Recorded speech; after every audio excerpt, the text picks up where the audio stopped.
In this episode of the Cliff Ravenscraft Show, I want to talk about training your nervous system. Where do you live on an emotional basis most of the time? We're going to talk about that in this episode. Are you ready to take your message, your business, and your life to the next level? Want to learn from someone with more than a decade of experience, training tens of thousands of people from all around the world? Hi, Cliff. This is Pauline from Auckland, New Zealand. John from Calgary, Alberta. Amy Porterfield. Michael Hyatt. Dan here from Dunedin, New Zealand. Ray Edwards. Mark Mason. Mike Stelzner. Pat from Smart Passive Income. It's Darren from Melbourne, Australia. Now is the time to live the life of your dreams and do the work you feel most called to do in the world. Welcome to the Cliff Ravenscraft Show. Here's your host, Cliff Ravenscraft. Welcome back, my friend. I am super delighted that you have chosen to tune in to this very special episode. Today I'm going to be talking about the idea, the concept of actually training your nervous system in such a way that you can begin to feel emotionally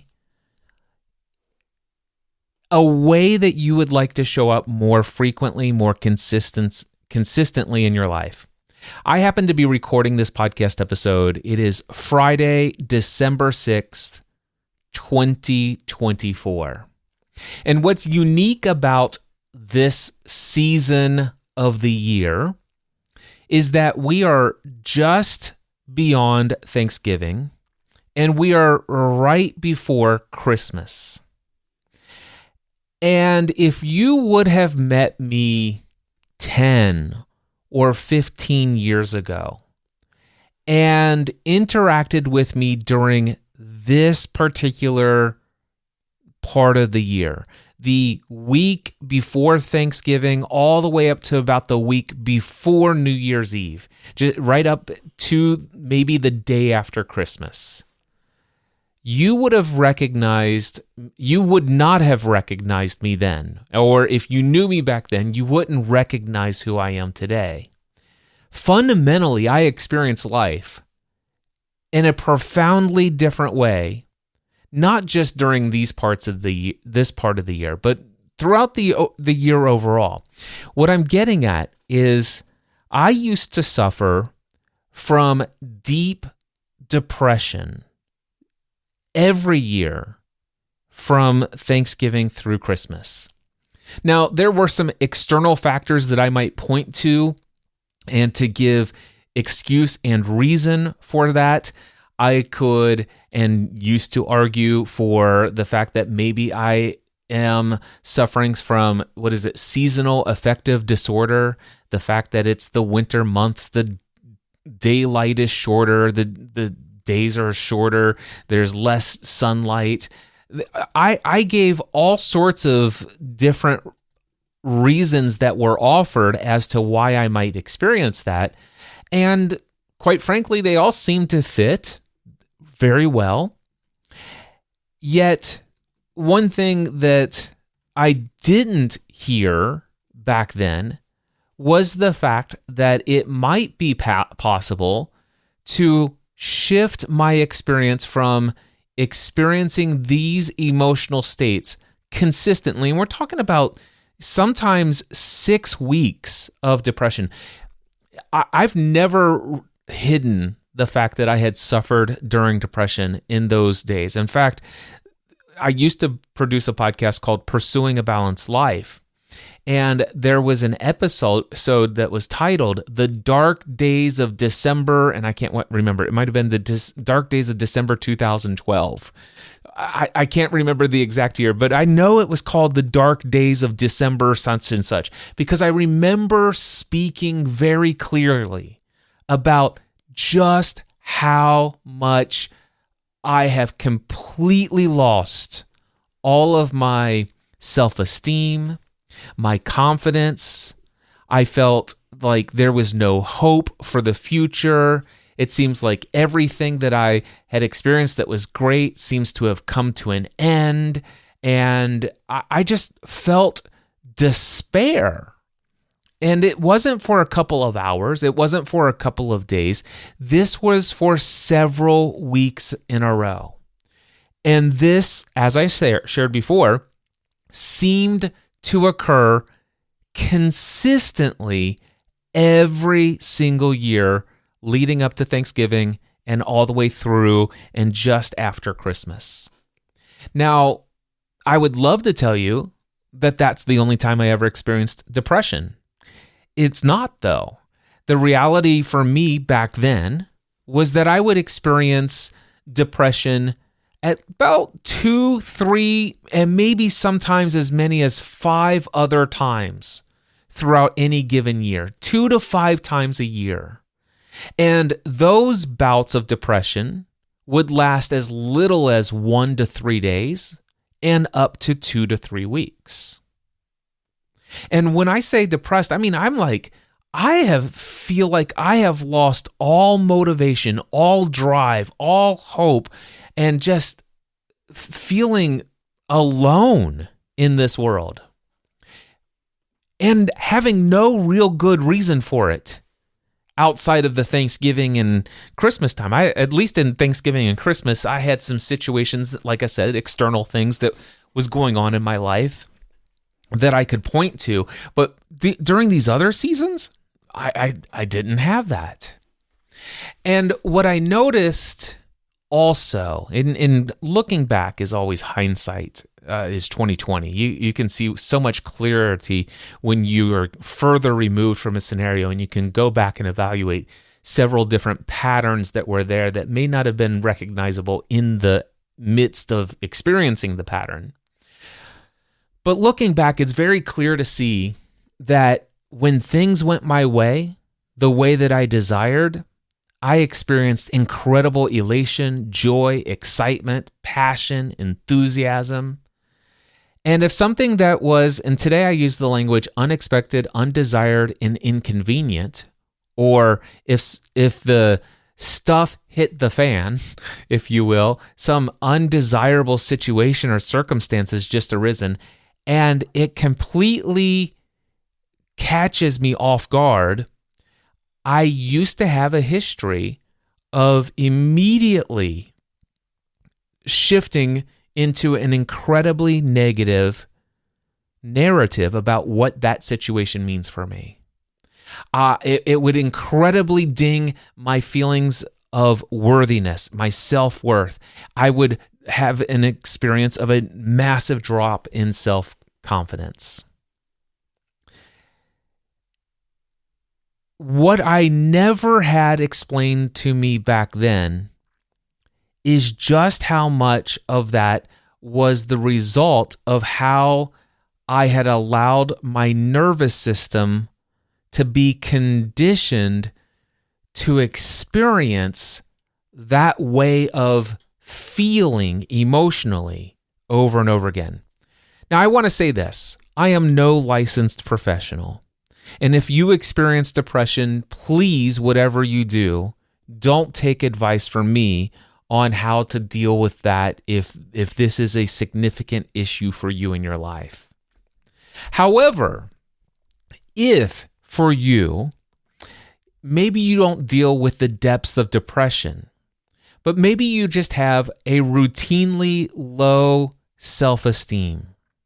Maybe your emotional homeostasis, your baseline emotional state is one of anxiety, overwhelm, stress, fearful, worried. Did I say anxious?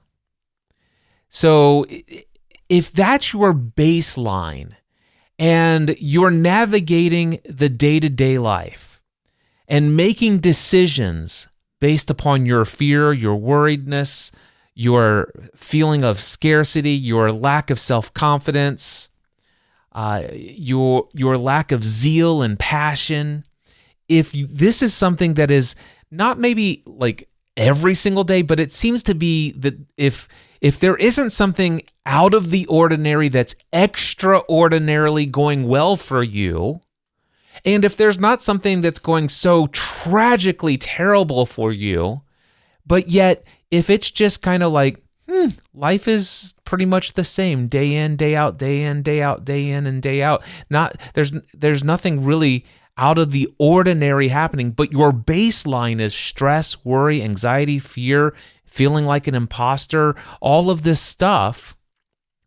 That's your homeostasis. This is where you live emotionally. This is where you have trained your nervous system as your normal baseline emotional state.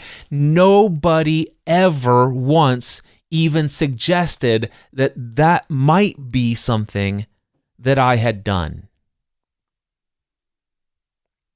Now, I have since been introduced to the concept of understanding how my nervous system is involved in my emotional well-being.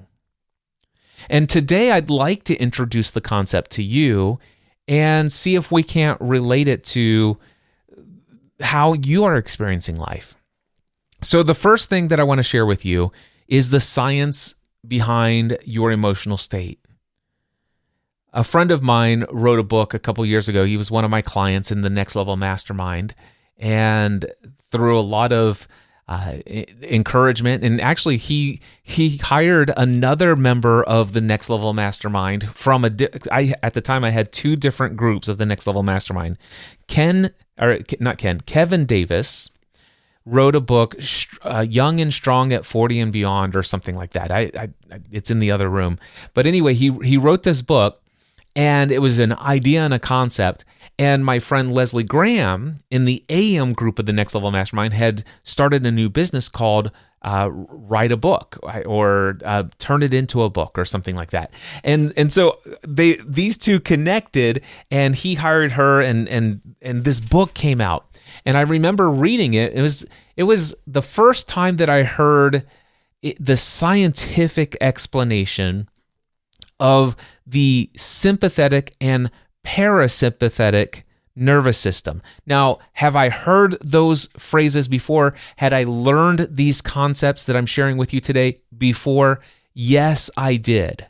I had heard them. I had experienced some inspiration from it. I began to implement practices before I understood the concept of actually which of these is the sympathetic nervous system and which one is the parasympathetic nervous system. Now, certainly, I highly recommend that you go out and do some research on your own on the sympathetic and the parasympathetic nervous system. As a human being, this is what determines your emotional state. All right? So much of your nervous system creates your feelings. All right, so here's what I will share with you, just the brief overview. The sympathetic nervous system is what you've heard as fight or flight system. This activates during stress or perceived threats. This is where all of a sudden, if you're in the jungle and there's a tiger or a lion, and you are clearly in danger, or at least there's a perception that you're clearly in danger, here's what happens. Your sympathetic nervous system is automatically going to do this. You have no control over this. Your sympathetic nervous system is there to protect you physically in this moment, and to protect you physically, this is what's going to happen. Your heart rate is going to increase, your breathing rate is going to increase, and your blood flow is going to be diverted to your extremities. This means that your blood flow is going to say, you know what, let's stop pumping blood to the liver, the pancreas, to all of these other major organs in your body.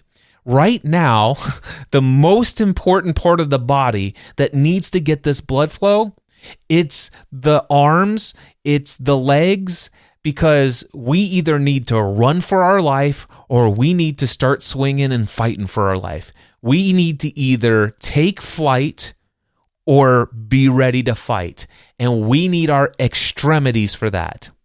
And the whole idea is that we will go out, be able to save our life from that physical threat, and hopefully, when we get away from that situation, we kind of get out of the sympathetic nervous system, and the parasympathetic nervous system, or the rest and restore part of our nervous system, can take its normal function and bring us back to a place of peace, restore the blood flow to the vital organs of your body and your immune system and your ability to think creatively and experience higher brain function. All of that's cut off during the sympathetic, during the stress. And the situation is, it's not just the stress that activates the sympathetic nervous system is not just threats in your physical experience of life, of what's in front of you. It's any perceived threat. So here's what I will share with you. Some people, and I don't know if this is you, it's certainly not me, I absolutely love to get on a stage and speak in front of a crowd of people. However, there are some people, the thought of getting on a stage and speaking in front of an audience of people makes them break out in cold sweats. And for them, there is a perceived threat. The idea of the IRS reaching out to you and say, "Hey, we need to schedule a time to talk. It's time to do an audit. You know, we've noticed some anomalies in the way things are going here." There's a perceived threat. Maybe as a business owner, you've had a string of consistent revenue for a while. Maybe you've taken your foot off the marketing gas pedal. I don't know if anybody that's ever done anything like this before, but maybe you've kind of just been taking it easy as it goes for super smoothly for a while, and then a handful of clients decide to go and invest in some other things when their contract ends up, rather than renewing every year like they have for, let's just say, the last 5 years. And then let's just say 2 or 3 of those clients drop off, and then unrelated to that, another client drops off, and then you realize, oh my gosh, I haven't been creating a lot of marketing material. I haven't been creating a lot of relationship building. I haven't been going out and doing a lot of speaking gigs. And now there's this perceived threat that your income is, and you're going to be homeless within 90 days. I mean, I may be exaggerating, although sometimes I'm not. This is, we can go there, and that is a perceived threat. Anytime you're experiencing a perceived threat, you're literally activating the sympathetic nervous system, which basically keeps you from being able to have creative thought and higher brain function. It is literally destroying your immune system. It is absolutely diverting your blood flow to the extremities of your body, causing you to have high heart rate, high blood pressure, all of this different stuff that's going on. And if you live there, then chances are your emotional state is going to be something around fear, anger, anxiety, all of those negative emotional states. Whereas if you could get the parasympathetic nervous system to take over, the rest and restore part of your nervous system, this helps return the body to balance after stress. And this is what our body craves. We have a perfect, amazing biology that is beyond understanding. And if we get into the place where our body is no longer under stress from either a definite threat or a perceived threat, then all of a sudden the parasympathetic nervous system is there to support repair to blood cells. Are you aware? I had a doctor friend of mine who was also a client, and he told me, he's like, "Cliff, did you know that the average adult has cancer in their body several times throughout their adult lifetime?" And like the average person, not just like a couple of people, not just the number of people that get diagnosed with stage 1, stage 2, stage 4, and all that stuff, and need treatment and chemo and all that stuff. No, the average person, the average adult, it has cancer cells in their body several times throughout but most of the time it's never an issue, because if their immune system is healthy enough, your immune system finds those and destroys them. That's your parasympathetic nervous system. But it's only active if you're in a state of rest and restoration. It's only there if you're in the absence of a perceived threat. So, if you want to promote normal functioning of your bodily systems so that you can re-tap into your creative inspiration, your inspired thought, your problem-solving ability. And some might say, and I would say, to be able to hear the voice of God speak wisdom and insight and clarity about what to go and do now. If you'd like to have that ability, you need to make sure that you're operating under your parasympathetic nervous system. So, these systems work together to maintain our physical and emotional well-being.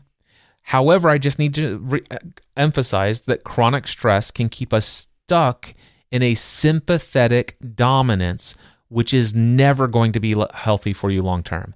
And if you find yourself consistently anxious, worried, fearful, doubt, lack of self-confidence, all of those things, what I can tell you is you've got a lot of perceived threats going on in your life, a lot of things that you're focused on and dwelling, and there are narratives and stories that you've been telling yourself that cause you to experience this sympathetic nervous system who's taking over. And so you have trained your nervous system that there's always a perceived threat. Now, I can't say for sure what's going on in your world, but what I can tell you is if I look back at all of those years, the stories that I told myself about those undesired, unexpected, and inconvenient situations and circumstances certainly put me into a dominant sympathetic nervous system kind of situation. And as a result of that, I stayed there for days and sometimes for weeks. And it happened sometimes several different times throughout the year. And it always seemed to happen from Thanksgiving to Christmas time. Now, since learning all of these things, some people call it emotional intelligence, although I think there's a specific branch and study of what people describe as emotional intelligence. But once I became more intelligent about understanding emotions and started to understand some of the physiology, the language and the focus and narratives and belief systems and things like that, one of the things that I have experienced is that I no longer consistently experience those depressed emotional states. Certainly no longer as my baseline emotional state. Now, what I will tell you, if you would have went back 10, 15 years ago, my baseline emotional state was fearful, worried, and I would say lack of strong confidence. However, I rose above it many times because as long as something externally was out of the ordinary, and thankfully for me, there were a lot of situations that were externally out of the ordinary, I rose above my baseline. But as soon as that jolt of energy, if you will, was not there, I went back to my baseline, which was operated under a dominant sympathetic nervous system. And of course, that was my homeostasis. That's where I lived most of the time. I wasn't open about the fact that this was ongoing all the time because I didn't feel like people would just be inspired to hear, oh man, I'm really worried today. Instead, it's like, hey, I have no idea how I'm going to do this today, but here's what I'm going to try today. And so much more creativity and so much clarity about what to do could have happened if I could have understood the value of activating the parasympathetic nervous system. All right, did I get that right? Yeah, I just want to make sure. Yeah, the parasympathetic is what I wanted. The sympathetic nervous system is the one.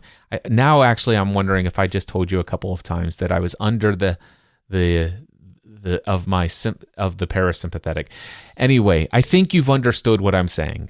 I was under the fight and flight when it was not great, and I want to activate the parasympathetic, which is the good part.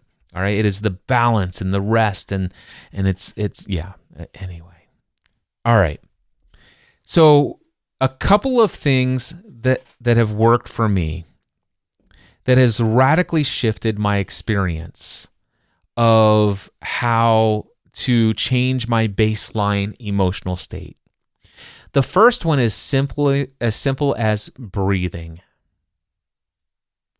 It is as simple as doing something called breath work. I encourage you just to look up YouTube videos, because you can find a bunch of them for free. There are apps devoted to this on your smartphone. There are all sorts of different things. But just look up breath work exercises.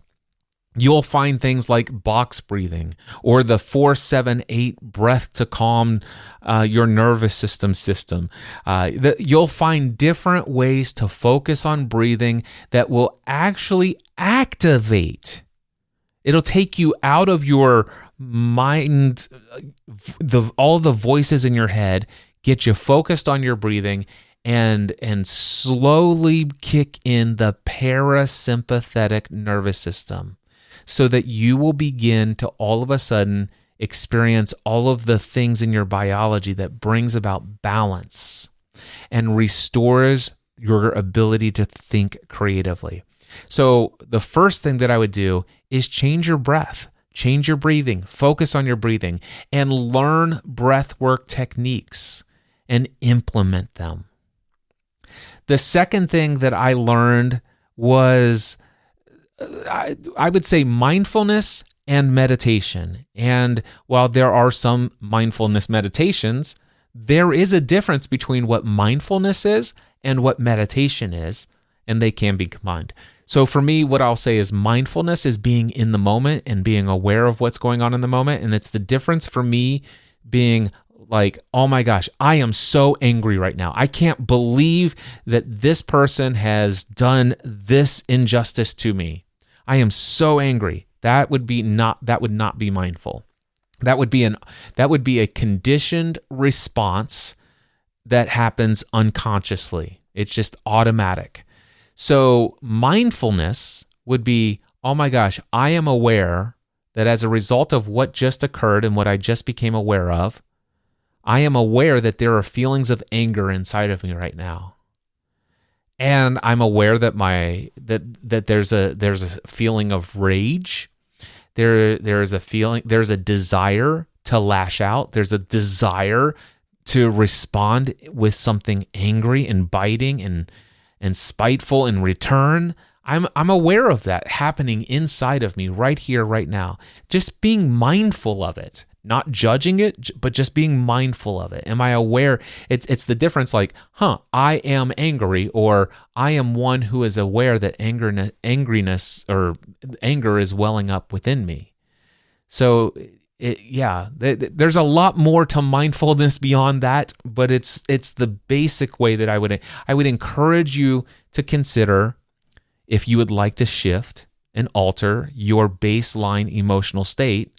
I would encourage you to research the practice of mindfulness, and there are tons of practices to implement more mindfulness in your life.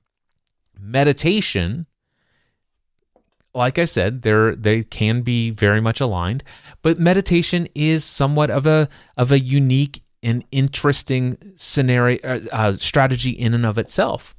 It radically changes your brainwave state. if you get into a meditative state, if you shift your focus inward and not so much to the voice in your head, but if you could just get, here's what I will tell you. Without me giving you any recommendation specifically in any path to go down, wherever you are, whatever you could be comfortable with, I would encourage you to find a path of meditation that when you come across it speaks to you. Now, whether that's Christian form of devotional prayer and centering prayer or any other form of meditation that you may come across, find what resonates with you and try meditation. Whatever you do, don't expect to get meditation perfect out of the gate. Don't expect it to immediately transform your life, and don't expect to, perfection on implementing every single day. But whatever you do, if you are interested in training your nervous system to experience a difference in your baseline emotional state, meditation is definitely a way to radically transform your experience of life and your overall state. So there's also something called somatic awareness and movement. One of my favorite things to do is actually do something called yoga nidra. Yoga nidra is just absolutely being aware of bodily sensations inside of your body. And if you can practice on being aware of what's going on internally inside your physical body, and that becomes your focus for quite some time, what you're doing is you're taking your focus away from the thinking mind, which is where all your perceived threats are. Now, obviously, I don't recommend that you spend a lot of time in mindfulness and meditation and yoga nidra in the middle of the jungle when there's a lion in front of you. Run! Or fight. Seriously. But if you just got a bill that was, $2,000 more than you expected, maybe, just maybe, doing a little breath work, experiencing a little mindfulness practice and a little meditation, a little yoga nidra, take a nap. There's all sorts of, go for a walk in nature. These things could radically transform your ability to access the parasympathetic nervous system. There's also lifestyle factors. This is another thing that has shifted in my life. Focusing on sleep and recovery. Now, if you are in a situation where you're not getting enough sleep, obviously I would research on what are the things that I can do to improve that. I just was watching a TikTok the other day and they recommend that it's like, listen, definitely no caffeine whatsoever at least 10 hours before you go to bed. And certainly consume no food any closer to 3 hours before you go to bed. And because your digestion and that caffeine can absolutely play wreck on your ability to sleep well at night. Do some research. Find out what are some tips on how to get better sleep. If you are ill or sick or something of that nature, your body needs to recover. Stop putting it through even more stress. Emphasize and prioritize sleep and recovery in your life. This is probably, I'm sure you're probably aware of the fact that what we eat can actually shift how we feel. Now, some of us, and I used to be one of them, and quite frankly, I'm still tempted from time to time to want to have a shift in my emotional state. And I know that if I go eat something, that creates a shift away from my thinking mind about what, meaning I'm associating to whatever it is that I'm focused on. And boy, if I go eat something and the pleasure of that food and the releasing of the dopamine and all that stuff, wow, I feel a lot better. However, your nutrition and hydration will absolutely impact how you feel, and maybe not in a positive way. You might actually go and eat a Pop-Tart, or you might go eat some sugary snack or some salty snack, or maybe an entire pizza. I don't know anybody that's ever done that, but I may have done that before. And you know what? I might feel great as I'm eating it. I mean, this tastes wonderful. However, what I can tell you is it can play havoc on your digestion. It can play havoc on your blood sugar stability. And it can, a lot of processed foods can change the way your body's handling its efficiency processes. And so these things can throw your internal system out of whack, which, by the way, tells your sympathetic nervous system, hey, there's danger in here. There's stress inside of here. There's inflammation. There's all this stuff. And it's like, oh my gosh, there's a perceived threat here. And then all of a sudden, I don't feel good. And then all of a sudden, yeah. So one of the things I would recommend is consider, how much am I being intentional about my hydration? And am I eating foods that promote sustained energy levels? I'm not going to recommend any sort of diet or anything like that. Just, I recommend that if these are things that are, if you're interested in training your nervous system, understand that your nutrition and your hydration, how well you're hydrated, those are ways that you are training your nervous system. Another situation in your environment or your lifestyle is, what are you doing digitally in your life? Your digital consumption. Or what environments are you living in?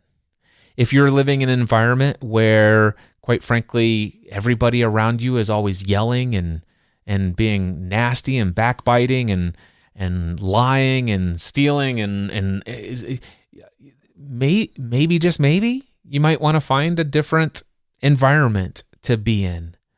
If you're watching content, whether that be a specific 24-hour news station on one side of the political spectrum or the other side, or if you're just watching social media and people are constantly talking about how we are all so divided and how much we all hate each other's and we can't get along and the world's so bad and here's this tragedy and that tragedy and here's another thing to know that's looming on the horizon and this and that and all this other stuff.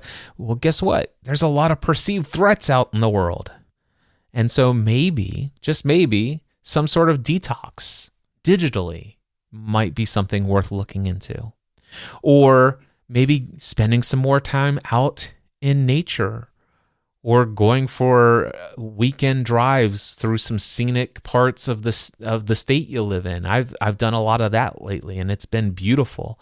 Spending some time in some serene areas, maybe going to a library that is absolutely gorgeous and stunning in its design, and you just sit back and enjoy the quiet space and solitude. For me, one of the places I love to going in the mornings is like driving to the gym. Where my gym is, it's got this parking lot way up on a hill, and it overlooks a valley. And on the other side of the valley is these rolling hills. And if I get there early enough, I can watch the sunrise. It's absolutely stunning to be in that environment. It's inspirational. And when I'm there and in places like this, I'm training my nervous system. I'm training my nervous system to be more dominant in the parasympathetic nervous system. And then, of course, I encourage you to consider lifestyle such as building a daily routine. Some of my morning routines recently is training myself to get up at 5:30 in the morning. I head out to the gym. I do reading and study and meditation and journaling and working out before I have any of my scheduled activities for the day. This is something that I love, and it's important to find some level of consistency. I also stress the need for flexibility, though. Not everything in our schedule is under our control, and some things will throw some wrenches here and there. And it's important that if you break your streaks, that perfection is not the goal, but just increasing and training your nervous system to be more parasympathetic dominant is what we're looking for. We want to experience more rest and relaxation in our lives.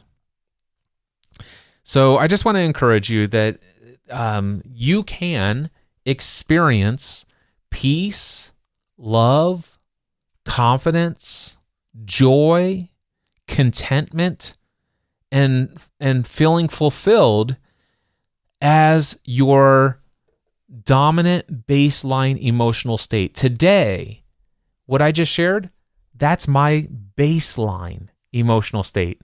Now, my wife happens to be here in the studio where I'm recording, and she'll be the first to tell you that I still sometimes get into a depressed state. Now, these days when I find myself experiencing depression, one of the things that I can say is that sometimes lasts for a couple of minutes on the least end. I've seen it happen frequently, when it occurs, where it lasts for a couple of hours.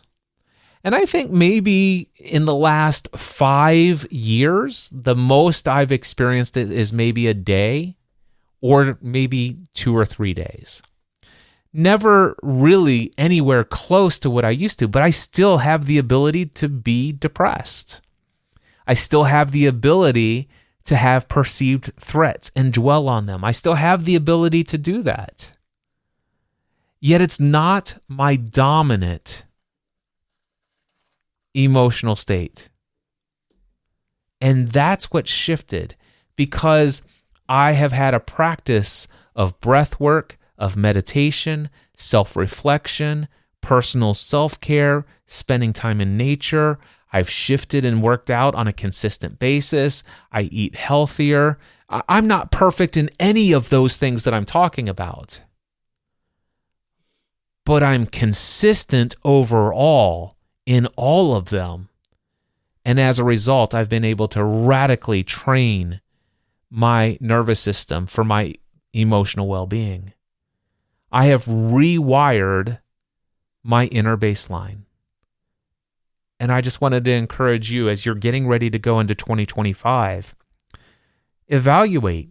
Just take a couple of minutes, a couple of hours, and ask yourself, where have I lived?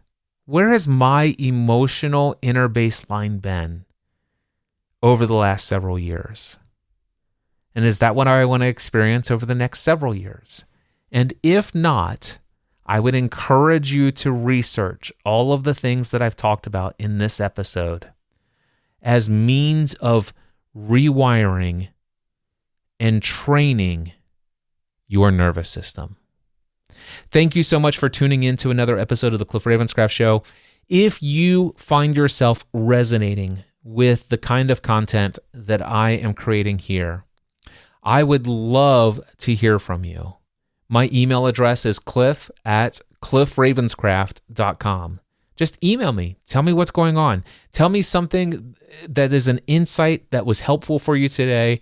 And more than anything, if you're going to share an insight, tell me what action you're going to take as a result of it. What are you committed to? I would love to hear from you. And by the way, I want to let you know that we have a few spots open in the Next Level Mastermind. If you are a full-time self-employed business owner and you would like to be surrounded by other full-time self-employed business owners who are absolutely committed to unceasing personal and professional growth, we all have an incredible amount of education and experience. We all have resources, skills, talents, and abilities, and we all agree once a week, every week, to shine the spotlight of all of that we have to offer for one person in the group in the hot seat. And imagine your ability to come with an idea, an obstacle, a dream, a goal, and to get feedback and encouragement and inspiration and ideas and steps and clarity and strategy and resources that will allow you to turn your dreams into reality. That, my friend, is the Next Level Mastermind. I would encourage you to sign up today and apply over at nextlevelmastermind.info. That's not .com. It's nextlevelmastermind.info.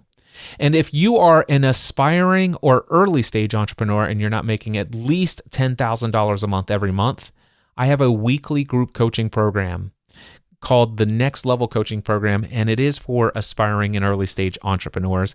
And you can come every week and ask me anything you want. And if you become a member, I will also give you free access to my Building an Online Business course to give you the foundation of how to get started and move forward. If you're interested in that, email me, cliff@cliffravenscraft.com, and put Next Level Coaching Program in the subject line. Tell me a little bit about what you got going on, and we'll see how we can connect. Anyway, until next time, thank you for tuning in, and I wish you many blessings. And until next time, take everything you do, including the training of your nervous system, to the next level. Mindset and